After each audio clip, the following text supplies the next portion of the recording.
দীর্ঘ ১ মাস সিয়াম সাধনার পর লুটনের মুসলমানরা যথাযোগ্য মর্যাদা ও ভাব-গম্ভীর্যের মাধ্যমে পালন করল পবিত্র ঈদ উল ফিতর।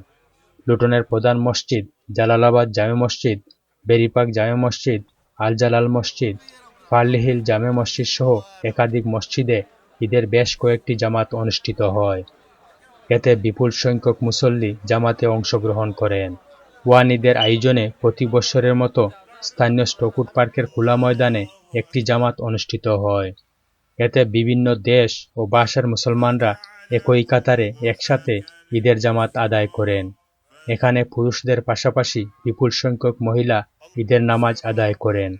নামাজ শেষে তারা একে অন্যের সাথে কুশল বিনিময় করে ঈদের আনন্দকে ভাগাভাগি করে নেন এবং বিশ্বের সকল মুসলমানদের ঈদের শুভেচ্ছা জানান।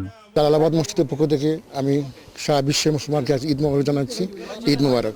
স্টকউড পার্ক থেকে লুটনবাসীর পক্ষ থেকে চ্যানেল এর মাধ্যমে বিশ্বের সকল মুসলিম উম্মাদের জানাই সালাম এবং ঈদ মোবারক। আজকে মাঠে ঈদের নামাজ পড়িয়া খুব ভালো লাগলো। সবাইকে লুটনবাসীর পক্ষ থেকে ঈদের শুভেচ্ছা, ঈদ মোবারক। যারা লুটনে অথবা বিশ্বে যেখানে আছে সবাইকে আমি ঈদ মোবারক জানাচ্ছি। স্টকউড পার্ক দেশ বিদেশের সারা পৃথিবীর সকল মুসলমানের একতা কামনা করে সবাইকে জানাচ্ছি ঈদ মোবারক। আমি সারা বিশ্বের মুসলমান ভাই বোনদেরকে জানাচ্ছি ঈদের শুভেচ্ছা, ঈদ মোবারক। এদিকে ঈদের আনন্দকে শিশু কিশোরদের মাঝে ছড়িয়ে দিতে ওয়ান ঈদের আয়োজনে স্টকউড পার্কে বসানো হয় বিভিন্ন ধরনের রাইডস।